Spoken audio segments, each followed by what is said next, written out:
அனைவருக்கும் வணக்கம். உங்களை அன்புடன் எம்என்டி சமையலுக்கு வரவேற்கிறேன். ஹாய் ஃப்ரெண்ட்ஸ், இன்றைக்கான வீடியோவில் விநாயகர் சதுர்த்தி ஸ்பெஷல் மோதகம் எப்படி பண்ணலாங்கிறத பார்க்கலாம். ஆனால் நாம் இன்றைக்கி வித்தியாசமாக சங்குப்பூ வச்சு இந்த மோதகம் எப்படி பண்ணலாங்கிறத பார்க்கலாம். சங்குப்பூ வச்சு பண்ணையில் கொலக்கட்டை விரிசல் விடாது, சாஃப்டாக இருக்கும், ரொம்பவே டேஸ்ட்டாக இருக்கும். நீங்கள் ஒரு தடவை செஞ்சு பாருங்கள். அதுக்கு நம்ம ஃபஸ்ட்டு என்ன செய்ய போகிறோம் அப்படின்னா, சங்குப்பூவை எடுத்து நம்ம 1 கப் மாவுனா 2 கப் தண்ணி வச்சுக்கணும். அந்த கப் தண்ணியில் சங்குப்பூவை போட்டு நல்லா வேக விட்டு அதை வச்சுக்கலாம். அடுத்து குக்கரில் 1 கப் கடலைப்பருப்பு பூர்ணம் செய்கிறதுக்காக அதை நல்லா 3 தடவை கழுவிட்டு 2 கப் தண்ணி விட்டு கொஞ்சமாக மஞ்சத்தூள் விட்டு நம்ம மூடி போட்டு வேக விட்டுருவோம். ஒரு 3 விசில் வந்துடுச்சு அப்படின்னா நல்லா பூ போல் வெந்துடும். இப்போ 3 விசில் விட்டாச்சு, நல்லா பருப்பு வெந்துடுச்சு, ஆவி போகட்டும். அதுக்கிடையில் நம்ம 1 கப் வெல்லத்தை எடுத்துக்கிடுவோம். வெல்லத்தை எடுத்துக்கிட்டு கொஞ்சமாக தண்ணி விடுவோம்.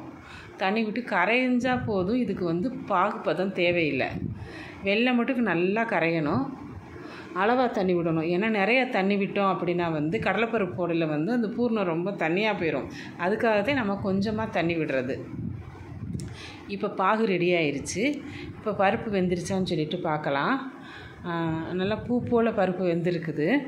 இதை நம்ம நல்லா கரண்டியால் நல்லா மசிச்சு விட்டுக்கிறணும். ஃபஸ்ட்டு தண்ணி இருந்துச்சுன்னா வடிகட்டிடணும். நம்ம அளவாக தண்ணி வச்சோம்னா பருப்பும் தண்ணியும் கரெக்டாக இருக்கும். இப்போ நல்லா கரெக்டாக இருக்குது. நல்லா மசிச்சு விட்டுட்டு நம்ம பாகு காய்ச்சி வச்சுருந்தோம் இல்லையா, அந்த பாகை ஒரு ஜல்லடை வச்சு நல்லா வடிகட்டி அதோடு சேர்த்துக்கலாம்.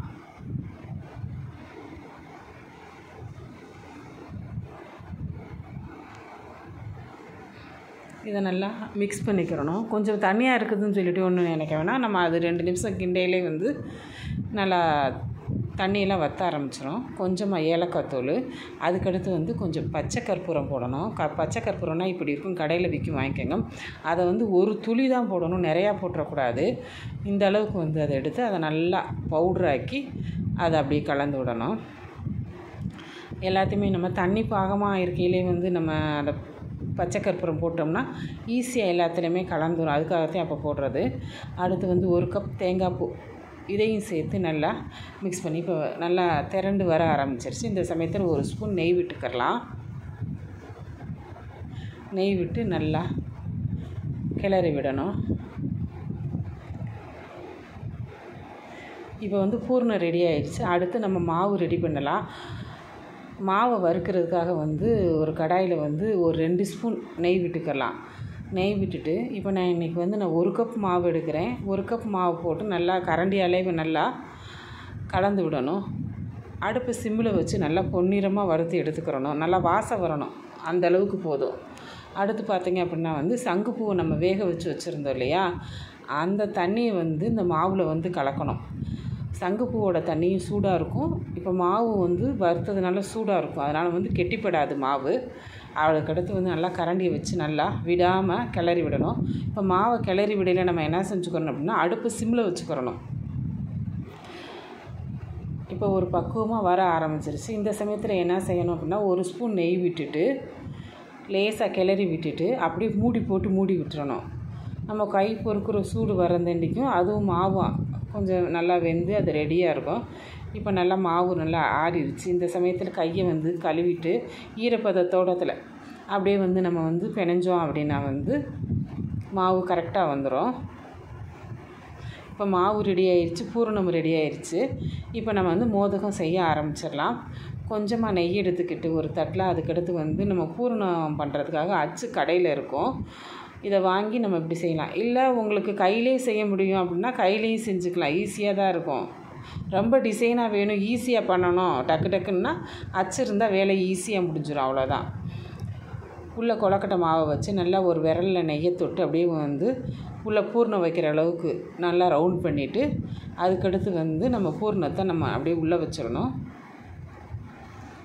உள்ளே வச்சுட்டு அப்படியே பழையபடிக்கு கொஞ்சமாக மாவு எடுத்து அதை அப்படியே வச்சு மூடிடணும்.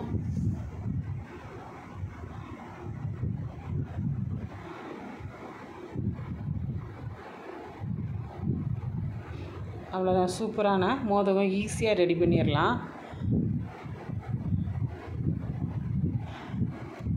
இதே மாதிரி நம்ம இருக்கிற மாவு எல்லாத்தையுமே வந்து நம்ம மோதகம் செஞ்சு ரெடி பண்ணி வச்சுக்கலாம்.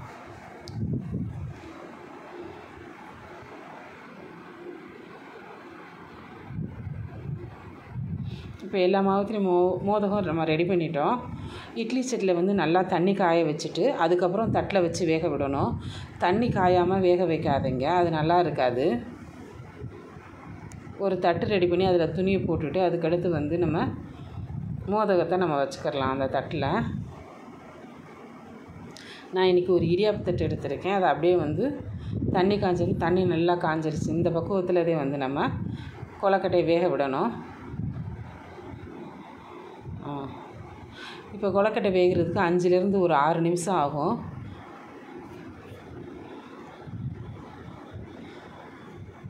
இப்போ 6 நிமிஷம் ஆயிடுச்சு.